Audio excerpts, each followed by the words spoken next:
तथा स्मृतिगिरो यमचिन्त्य शक्तिं सृष्टिस्थितिप्रलयकारणमामनन्ति तं श्यामसुन्दरमविक्रियमात्ममूर्तिं सर्वेश्वरं प्रणतिमात्रवशं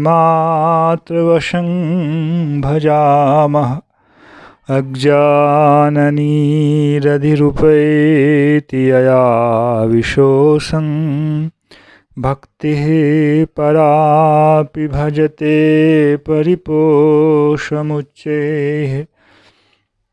तत्त्वं परं स्फुरति दुर्गममप्यजस्रं साद्गुण्यभृत्स्वरचितां प्रणमामि गीतां। नारायणं नमस्कृत्य नरं चैव नरोत्तमं देवीं सरस्वतीं व्यासं ततो जयमुदीरयेत्। हरे कृष्ण कृष्ण कृष्ण हरे हरे, हरे राम राम राम हरे हरे। गीता मंजरी का यह 200वां अंक है।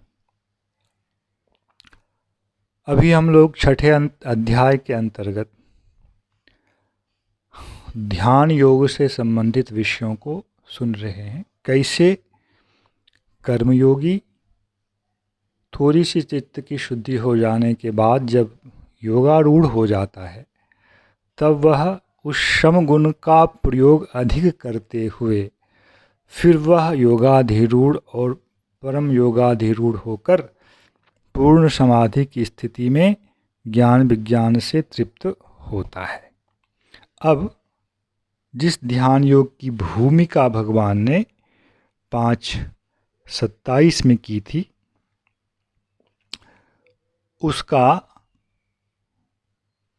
जो है थोड़ा सा विस्तार यहाँ कर रहे हैं। 5:10-11 में भगवान कह रहे हैं, योगी युञ्जीत सततमात्मानं रहसि स्थितः एकाकी यत चित्तात्मा निराशीरपरिग्रहः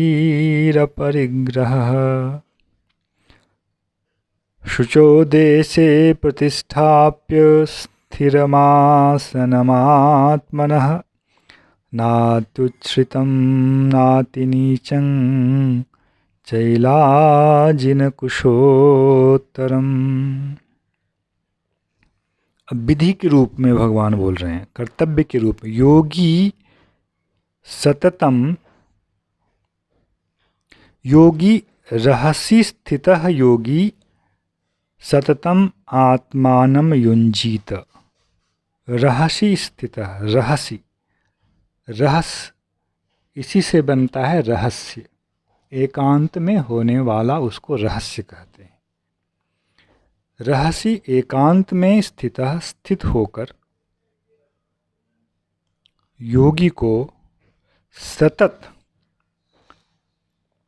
अपने मन को, आत्मानम अपने मन को, युञ्जीत, युज समाधौ इस धातु के अनुसार समाधि के विषय में प्रवृत्त करना चाहिए।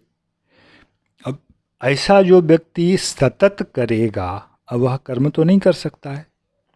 सतत शब्द का यहाँ जो प्रयोग है उससे एक प्रकार से यह संकेत प्राप्त होता है कि जो योगारूढ़ होकर कर्म का, विक्षेपक कर्म का त्याग करता है उसके पक्ष में यह दोष नहीं लगता। पर वह क्या करे यह भगवान करे। जो ऐसा नहीं करता है, कर्म का परित्याग कर देता है, उसके लिए तो दोष लगेगा ही लगेगा।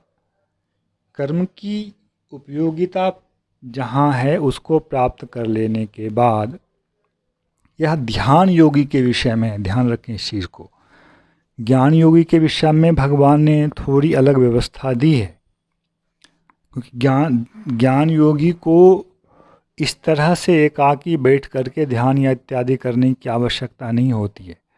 उनका वह बौद्धिक व्यापार अधिक होता है, मननात्मक व्यापार अधिक होता है, किंतु ध्यान योगी में प्राण क्रिया का व्यापार होता है, उसकी प्रधानता होती है, इसलिए प्राणापानो इत्यादि का। और उसकी जो प्रक्रिया है, यदि वह कर रहा है तो उस समय होने वाला जो कर्म है, उनके लिए जो विहित कर्म है, उसमें विक्षेप उपस्थित होगा ही। इसलिए इसको उससे स्वतंत्र व्यवस्था माननी चाहिए। तो एकांत में स्थित होकर योगी को सतत अपने मन को समाधि के विषय में प्रेरित करना चाहिए। सततम आत्मानम युंजीत, एकाकी, और उसे एकाकी ही रहना चाहिए। दो रहने से ही वार्ता होगी, यह इस योग शास्त्र का नियम है। इसलिए दो भी नहीं रहना, एकाकी रहना है। एकाकी यत चित्तात्मा, परंतु एकाकी रहने के लिए जो एक आवश्यक योग्यता है वह है चित्त और आत्मा का संयत होना। और जो ऐसा नहीं, जिसकी आत्मा, यहाँ देह को भी रखा जा सकता है, आत्मा मतलब शरीर भी हो जाता है, और चित्त यह संयत नहीं है, वह फिर योग का पालन नहीं कर सकता है, बार बार उठेगा। पेशाब भी बार बार यदि लगता है तो योग में उसका विक्षेप होगा। इसलिए उसके पहले जो है यम नियम इत्यादि के अंतर्गत जो है, बहुत यम नियम आसन, इसके अंतर्गत बहुत प्रकार का उनको साधन कर लेना पड़ता है, जो शरीर के द्वारा भी विक्षेप ना हो। शरीर में रोग हो गया तो विक्षेप हो जाएगा। तो जो इस पथ पे जाते हैं उनके लिए एक अलग प्रकार की व्यवस्था दी गई है, उनको अलग प्रकार से शरीर इत्यादि पर अधिकार करना पड़ता है योग, यम नियम आसन प्राणायाम के द्वारा। एकाकी यत चित्तात्मा निराशीह अपरिग्रह, निराशी मतलब कोई कामना अब उनके मन में नहीं है। योग की स्थिति को प्राप्त करने के अतिरिक्त कोई कामना नहीं है। और अपरिग्रह, किसी विषय को संग्रह करने की इच्छा नहीं है। कोई धन के लोभ से यदि योगी बनने का नाटक करता है तो वो कभी भी योग को प्राप्त नहीं कर सकता है। अपरिग्रह, इन चीज़ों को, विषयों का संग्रह ना करने वाला जो है वह अपरिग्रह कहलाता है। सामान्य जो देहोचित व्यापार हैं वह तो करना पड़ता है, किंतु वह अपरिग्रही होगा। आवश्यकता से अधिक किसी चीज़ का वह संग्रह नहीं करेगा। शुचो देशे प्रतिष्ठाप्य, अब तो वह एकांत में इस प्रकार से रहे। यह व्यक्तिगत योग्यता की बात हो गई। अब उसे करना क्या है, बोलते हैं शुचो देशे, पवित्र स्थान का चयन करे। शुचो, शुचि अर्थात पवित्र, पवित्र देश में, पवित्र स्थान में आत्मनः स्थिरम आसनम प्रतिष्ठाप्य, अपने आसन की प्रतिष्ठा करे। स्थिर आसन, नात्युच्छ्रितम नाति नीचम, और वह ना तो बहुत ऊंचा होना चाहिए ना बहुत नीचा होना चाहिए। ऊंचे होने से गिरने का भय, मचान पर हम आसन लगाएंगे वहाँ भय, नीचे होने में भी भय, वैसा नहीं करना है। और चेला जिन कुशोत्तरम, चैला जिन कुशोत्तरम, चेल नहीं चैल, चैल का मतलब होता है कपड़ा, अजिन का मतलब होता है मृग की छाल, और कुश तो हम लोग जानते हैं। तो कुश का आसन पवित्र भूमि पर पहले बिछाया जाए, उसके ऊपर मृग के चर्म का आसन, और उसके ऊपर फिर किसी मुलायम वस्त्र का आसन, इस प्रकार आसन का निर्माण किया जाए। तत्रैकाग्रं मनः कृत्वा यत चित्तेन्द्रियक्रियः उपविश्यासने युञ्ज्यात् योगमात्मविशुद्धये। तत्र आसने उपविश्य, उस आसन पे वह आसीन हो जाए और मनः एकाग्रम कृत्वा, मन को एकाग्र कर ले। अर्थात हम लोगों के मन में अनंत विषयों का प्रवाह चलता रहता है। ये कामनाओं के कारण कामनाएं अनंत हैं और उससे संबंधित विषयों का प्रवाह चलता रहता है। उनको मन से निकाल कर मन को एक अपने ध्येय वस्तु में स्थिर कर देना, यह एकाग्रता है। मनः एकाग्रम कृत्वा यत चित्त इंद्रियक्रियः, चित्त इंद्रियां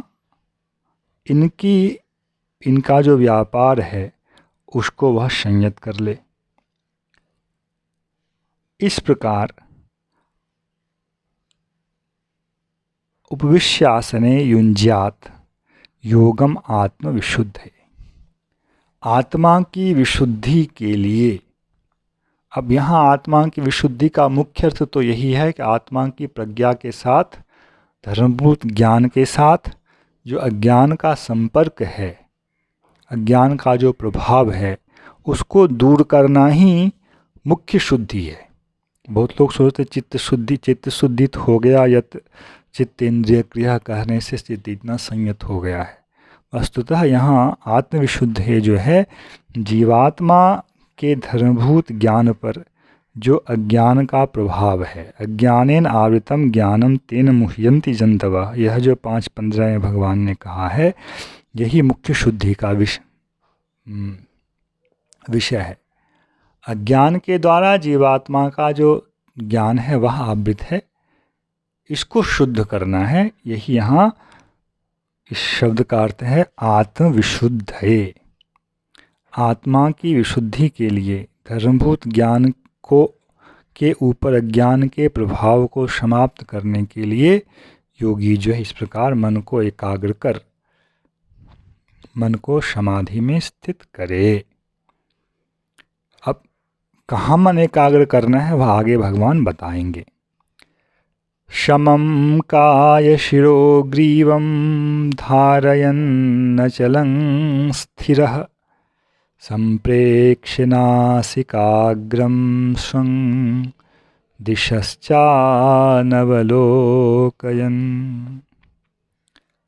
काय शिरो ग्रीवम शमं धारयन्। काय मतलब शरीर, शिर मतलब सिर और गर्दन, ग्रीव मतलब गर्दन, ग्रीवा, ग्रीवा मतलब गर्दन। इस प्रकार पूर्णतया निश्चल होकर अपने आप को योगी स्थित करे। अब संप्रेक्ष्य नासिकाग्रम स्वम, नासिका के अग्रभाग को देखे। अब इस चीज़ का केवल उपलक्षण समझें कि जब भ्रुकुटी के मध्य, नाक के ऊपर दोनों आँखों के बीच में जो भाग है उसको भ्रुकुटी कहते हैं, तो करीब करीब वहाँ से दृष्टि डालने पर नासिका का अग्रभाग स्पर्श होता है। तो भाव यही है कि दृष्टि को दोनों भुवों के मध्य में स्थित करना। वैसा होने से इधर उधर देखने की जो इच्छा होती है उसका शमन होता है। संप्रेक्ष्य नासिकाग्रम स्वम दिशश्च अनवलोकयन्, और वह बार बार आँख खोल करके इधर उधर देखना यह कार्य भी ना करे, वह एकदम आँख की क्रिया को भी स्थिर कर ले। प्रशांतात्मा विगतभीः ब्रह्मचारी व्रते स्थितः। प्रशांत आत्मा, यहाँ आत्मा अर्थात मन को पूर्णतः शांत कर ले। विगतभीः हर प्रकार के भय, शोक इत्यादि से भी अपने आप को रहित कर ले। ब्रह्मचर्य, 8 प्रकार के जो ब्रह्मचर्य के नियम होते हैं उनमें स्थित हो जाए और मनः संयम्य मच्चित्तः, मन का संयम कर ले, अर्थात मन का कहीं विषय से संयोग ना कराना, यह मन का संयम हो गया। और मच्चित्तः, चित्त में भगवान को धारण करे। मच्चित्तः, अपने चित्त को भगवान में धारण करे अथवा चित्त में भगवान को धारण करे। ऐसा होकर युक्तः आसीत मत्परः, वह एक समाधि में यदि ऐसा हो गया तो वह युक्त हो गया, जिसको युक्त इत्युच्यते योगी 6:8 में कहा गया था। अगर उसी स्थिति को हम माने तो वैसा है, नहीं तो उसकी पूर्व स्थिति को भी हम ग्रहण कर सकते हैं। योगारूढ़ होकर ऐसा करने वाला प्रारंभिक योग युक्त अवस्था है। युक्तः आसीत मत्परः, मुझ में ही उसका मन, मुझ में ही चित्त, मैं ही उसका प्रयोजन, मुझे ही प्राप्त करने की इच्छा, यह सब कुछ मत्परः शब्द में जो है वह स्थित है। कुछ और यदि चाहता है तो वह मत्परः शब्द नहीं हो पाएगी, भगवान के वह परायण है। भगवान ही मेरे अंतिम लक्ष्य हैं, वे मेरी अंतिम गति हैं, इस प्रकार की भावना उसके हृदय में होनी चाहिए। युञ्जन्नेवं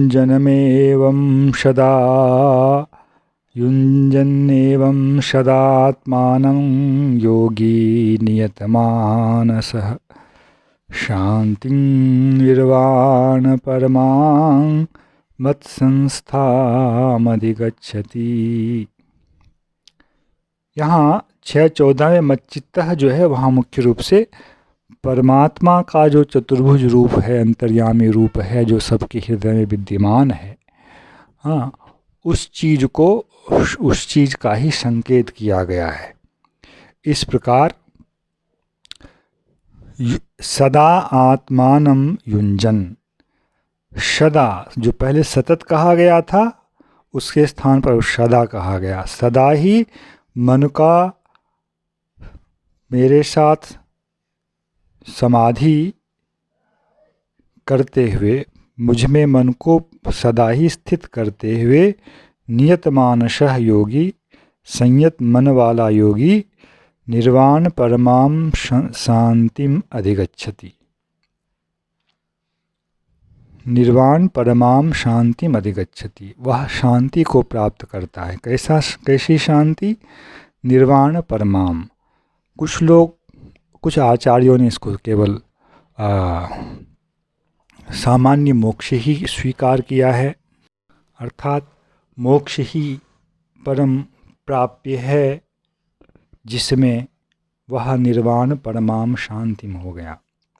सामान्य शांति का व्यवहार तो बहुत जगह किया गया है, पर जब 5:29 की व्याख्या की जा रही थी तो वहाँ दास ने यह विषय थोड़ा दिखाया था कि भगवान के कई प्रकार के अनुभूति वाले स्तर होते हैं, उसमें यह जो भाग है वह परमात्मा से संबंधित है।